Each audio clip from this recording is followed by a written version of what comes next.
Yes, Assalamu alaikum, students. In question number 6, we started B part discussions, और B part में we are to prepare statement of changes in equity. उसकी पहली transaction हमने देखी थी. और फाइनल डिविडेंड $0.04 पर ऑर्डिनरी शेयर. 0.04 को अगर हम मल्टीप्लाई करेंगे 25 मिलियन नंबर ऑफ शेयर से, it will be 1 million means 10 lakh. तो इसने सब्ट्रैक्ट हो जाना है from retained earnings column. Retained earnings column में से ये डिविडेंड पेड की अमाउंट सब्ट्रैक्ट हो जाएगी. देन 1 अक्टूबर 13 को 5 million shares of $1 each were issued at a premium of $0.10 per share. अब देखें यहाँ पे न्यू शेयर्स हैं, new issue of shares to new share holders. These are not bonus issue or rights issues.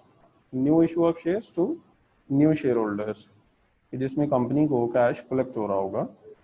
तो 5 million multiply by $1, तो 5 million का share capital increase हो जाएगा.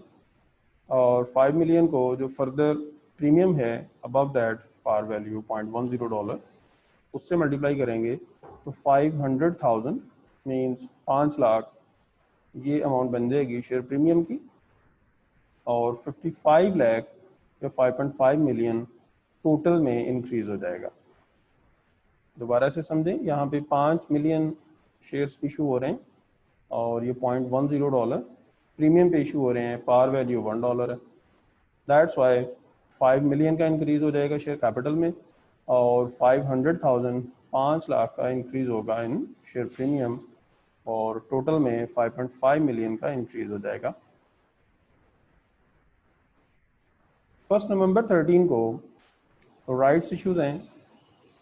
1 share for every 5 ordinary shares owned at $1 per share, and this was fully subscribed. It means what? कि इससे पहले जितने भी ऑर्डिनरी शेयर्स हैं उनकी बेस पे फर्दर राइट्स इशू की वर्किंग की जाएगी. और प्रीवियसली कितने इस वक्त शेयर्स हैं, इफ़ यू सी जब क्वेश्चन स्टार्ट होता है the number of shares were 25 million और 1 अक्टूबर को 5 मिलियन शेयर्स इशू हो गए. तो इस तरह से 25 million plus 5 million at this moment, मतलब 1 नवंबर 13 को there are total 30 million shares. तो 30 मिलियन को मल्टीप्लाई कर दें 1 से, डिवाइड कर दें 5 से, it will be 6 million number of shares. तो राइट्स इशू के टाइम पे 6 मिलियन शेयर्स इशू होने. राइट्स इशू की डेफिनेशन आपको याद होगी, new issue of shares to existing share holders by taking cash. ठीक है, तो यहाँ पे हम पैसे ले रहे हैं और अगर आप देखें तो यहाँ पे बताया हुआ है कि ये जो राइट्स इश्यूज हुए हैं ये $1 पर शेयर पे ही इशू हुए हैं, यानी कि $1 का शेयर है और $1 पे ही इशू हुआ, मतलब issue at par, no premium here. This was fully subscribed means कि जितने भी शेयर्स इशू किए गए वो शेयर होल्डर्स ने ओन कर लिए, शेयर होल्डर्स ने कंपनी को पैसा पे कर दिया और शेयर्स उनको इशू कर दिए गए. तो जब 6 मिलियन शेयर्स इशू होंगे, $6 मिलियन का शेयर कैपिटल इंक्रीज हो जाना और टोटल में भी 6 मिलियन इंक्रीज होगा. उसके बाद है जी 1 फरवरी 2014 को लैंड रीवैल्यू हो गई है 75 लाख पे, 7.5 मिलियन. तो जब क्वेश्चन स्टार्ट होता है तो लैंड कितने की थी, 6 मिलियन की, मतलब 60 लाख 6 मिलियन, और लैंड की रीवैल्यूएशन करवाई गई तो वो इस वक्त 75 लाख की है. इफ वी सी यहाँ पे जो इंक्रीज है दैट इज 15 लाख 1.5 मिलियन का इंक्रीज है लैंड की वैल्यू में.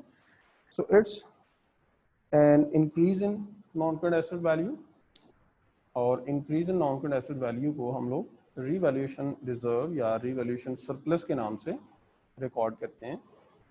तो होगा क्या, ऑलरेडी एक रीवैल्यूएशन रिजर्व क्वेश्चन के स्टार्ट पे मौजूद है, उसमें हम लोग 1.5 मिलियन ऐड कर देंगे और टोटल में भी 1.5 मिलियन ऐड हो जाएगा. देन 1 फरवरी 2014 को an interim dividend was paid $0.03 पर ऑर्डिनरी शेयर। तो यहाँ पे नंबर ऑफ शेयर्स बहुत इंपॉर्टेंट हैं, तो हम देखेंगे कि 1 फरवरी से पहले पहले कितने नंबर ऑफ शेयर्स हो चुके हैं, उसको हम मल्टीप्लाई करेंगे $1.03 से। इंटरम डिविडेंड होता है dividend paid during the year, मतलब बिफोर द ईयर एंड जो डिविडेंड पे हो जाए। अगर आप नंबर ऑफ शेयर्स देखें तो बिल्कुल स्टार्ट पे 25 मिलियन, देन 5 मिलियन इशू हो गए थे 1 अक्टूबर को। 1 नवंबर को जो राइट्स इशू हुए थे 6 मिलियन। तो अभी तक टोटल 36 मिलियन शेयर्स इशू हो चुके हैं। 36 मिलियन शेयर्स, उसको आप मल्टीप्लाई कर दें 0.03 से, तो डिविडेंड पेड की जो भी अमाउंट आएगी that will be subtracted from retained earnings column, और टोटल में से भी ये वैल्यू लेस हो जाएगी। तो ये तकरीबन 1080,000 की अमाउंट आएगी। So 36 million multiplied by $0.03, and this will be subtracted from retained earnings column and total column, दोनों में से इसने लेस हो जाना।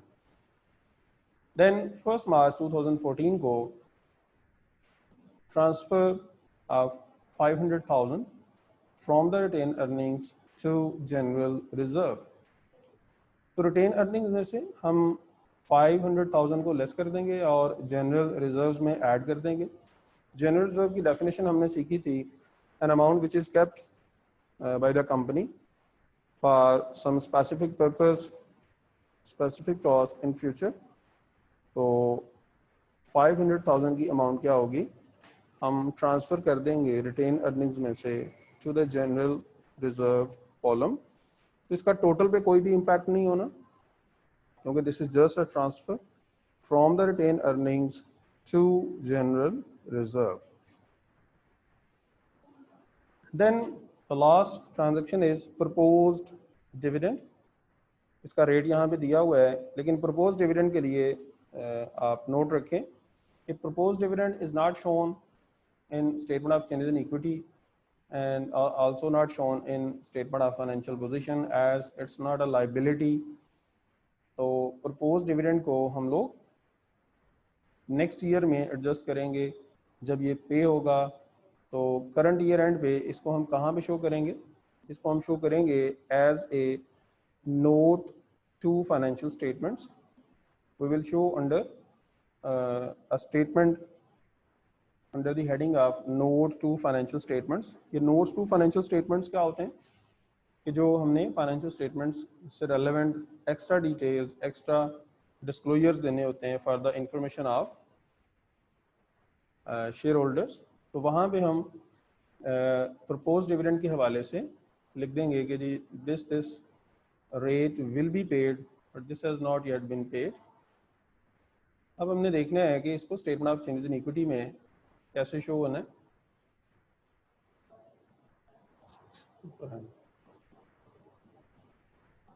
Second file this one question number 6 1 है ना 6 क्या। ये तो स्टूडेंट्स यहाँ पे देखें कि जो कुछ हमने डिस्कस किया उसको हमने टेबल में कैसे शो करना है। ठीक, so this is statement of changes in equity. ये देखें, सबसे पहले तो हमने ऊपर कॉलम्स कंप्लीट करने होते हैं। Here are share capital, this is ordinary share capital. By chance यहाँ पे प्रेफरेंस शेयर कैपिटल इस क्वेश्चन में नहीं है, अगर होता तो हम next column preference share capital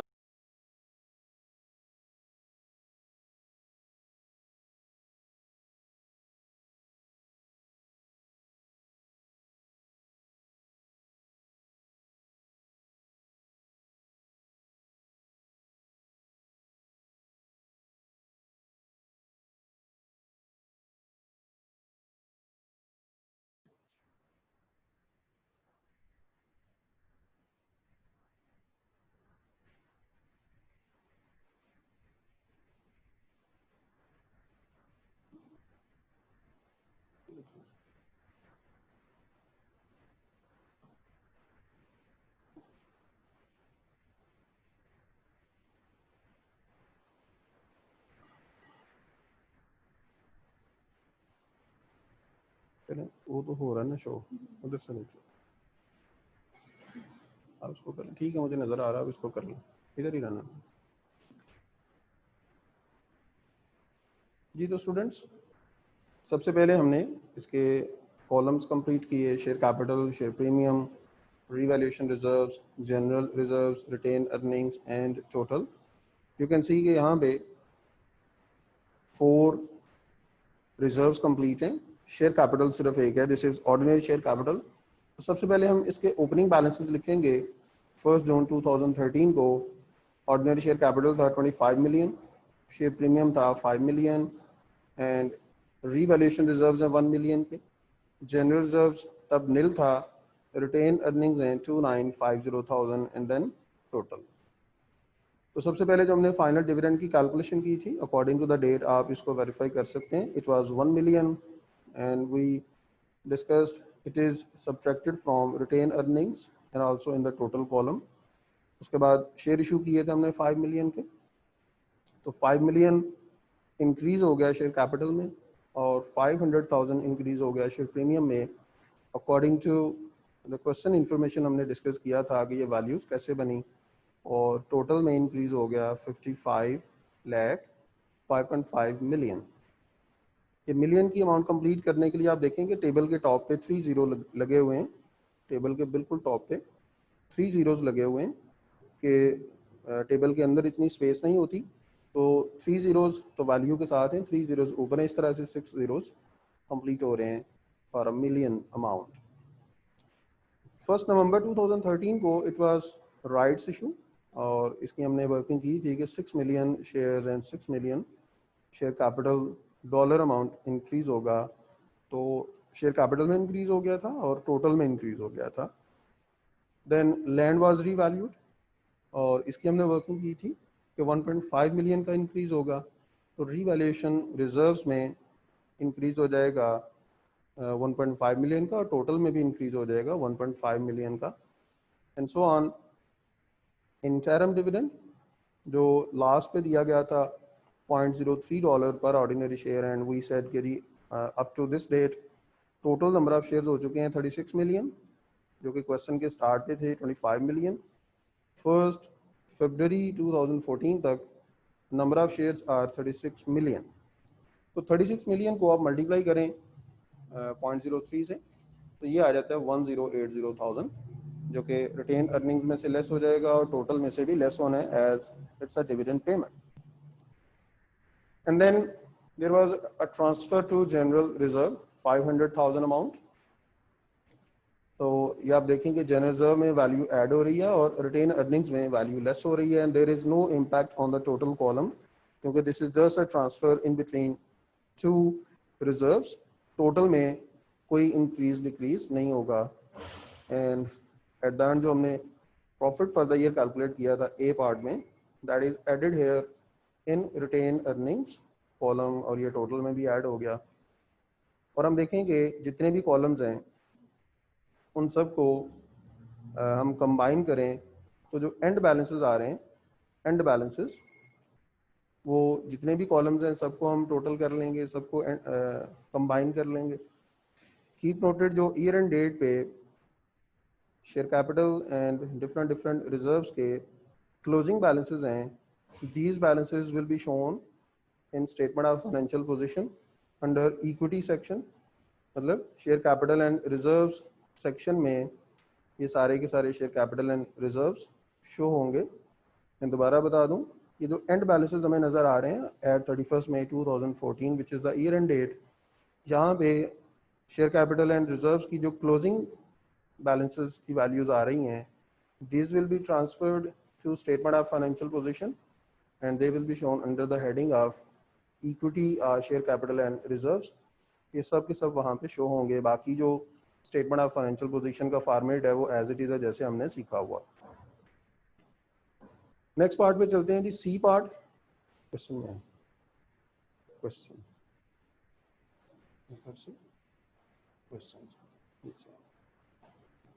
C part, C part में हमसे पूछा हुआ है कि explain the treatment of the proposed dividend, जो हमने ऑलरेडी डिस्कस किया कि जो प्रपोज्ड डिविडेंड है that is not shown as a liability in the statement of financial position and not treated in statement of changes in equity. It is shown as a note to financial statements under notes to financial statements section. इसके D part पे जाने से पहले जो additional information दी हुई है इसको पढ़ें कि directors are hoping to expand the business. They are planning a bonus issue of 1 new ordinary share for every 5 ordinary shares held. अब bonus issue हमें पता है क्या होता है, new issue of shares to existing shareholders without taking any cash, और one new share for every 5 ordinary shares held. ये हम working कर सकते हैं. What is the requirement? ज़रा D requirement को देखें. Explain what is meant by a bonus issue. ये bonus issue का meaning हमने explain करना है and also explain whether it would help the expansion plans for the business, और ये कंपनी के एक्सपेंशन प्लान में किस हद तक हेल्पफुल होगा. तो देखें, जब हम बोनस इशू की डेफिनेशन करते हैं तो हम क्या कहते हैं, there will be no cash takings from the share holders. Without taking any cash हम लोग शेयर्स इशू कर रहे हैं. तो जब कैश नहीं आना तो कैसे बोनस इशूज होते हैं, they are done from the reserves. कि रिजर्व्स डिक्रीज हो जाते हैं, शेयर कैपिटल इंक्रीज हो जाता है. ये तो बोनस इशू की डिटेल हो गई. अब जब न्यू कैश कंपनी को इनफ्लो नहीं हो रहा तो obviously it will not help in expansion plans, क्योंकि न्यू कैश तो कंपनी को मिल नहीं रहा. एज इट इज़ जो ऑलरेडी कंपनी के पास रिजर्व्स हैं उतने ही रहने, और ये जो बोनस इशू की टर्म है this will not help in the expansion plans. इसके बाद जो ई पार्ट है ये हम लेटर ऑन जो हमारा सेगमेंट है IAS का, दिस इज IAS 36, आप नीचे देख भी सकते हैं, ये हम तब करेंगे. तो ये फुल फ्लेज स्टैंडर्ड की डिस्कशन में हमने जाना है. हमारे सिलेबस में 5 स्टैंडर्ड्स हैं, IAS 8, IAS 10, IAS 36, 37, 38 so on. तो ये हम अलग से करेंगे. क्वेश्चन नंबर 6 का आपने डी पार्ट तक करना है. सो कम एट क्वेश्चन नंबर 5.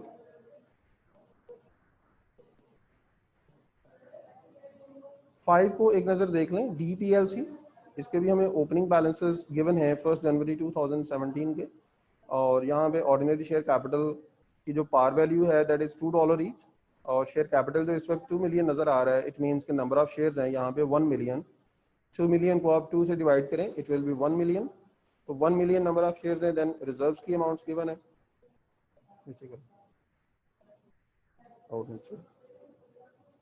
और 31 दिसंबर 2017 को यहाँ पे कुछ डाटा दिया हुआ है. Here is profit from operations. अब ये profit from operations this is just like question number 6 कि जहाँ पे हमें profit before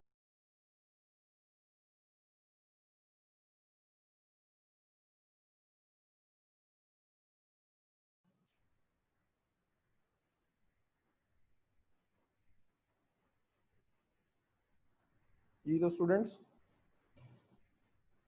profit from operations 5,20,000. इसमें से जो वैल्यूज अभी लेस होंगी to complete the income statement, वो हमें नंबर 2 में दी हुई हैं. Finance charges means interest expense 64,000, ये लेस हो जाएंगी. नंबर 3 में हमें टैक्स लाइबिलिटी अमाउंट गिवन है, तो ये भी लेस हो जाएगी 93,000. इस तरह से प्रॉफिट फॉर द ईयर आ जाएगा to show in statement of changes in equity. 4-5 को हम अकॉर्डिंगली वर्कआउट कर लेंगे. इसका जो ए पार्ट है, state 3 uses of the notes to accounts with the financial statements.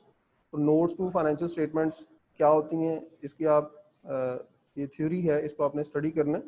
जो पार्ट नहीं समझ आएगा वो हम डिस्कस कर लेंगे. बी पार्ट को देखें जरा. यहाँ पे भी हमने statement of changes in equity बनानी है जस्ट लाइक क्वेश्चन नंबर 6. तो according to the transactions on different dates ये आप कंप्लीट करेंगे, लेकिन इससे पहले क्वेश्चन नंबर 6 बहुत अच्छे से करें ताकि नंबर 5 आप बेहतर से बेहतर अटेम्प्ट कर सकें. तो question number 6 and question number 5 आप लोगों ने कंप्लीट करना है. नेक्स्ट क्लास में हम एक अदर क्वेश्चन और डिस्कस करेंगे, और साथ ही ये टॉपिक ऑलमोस्ट कंप्लीट हो जाएगा कंपनी अकाउंट्स का. Then there will be a new topic, और फ्राइडे को आपको इसकी असाइनमेंट भी दे दी जाएगी जिसकी प्रॉपर मार्किंग होनी है just like the previous topic. So good luck. Allah हाफिज़.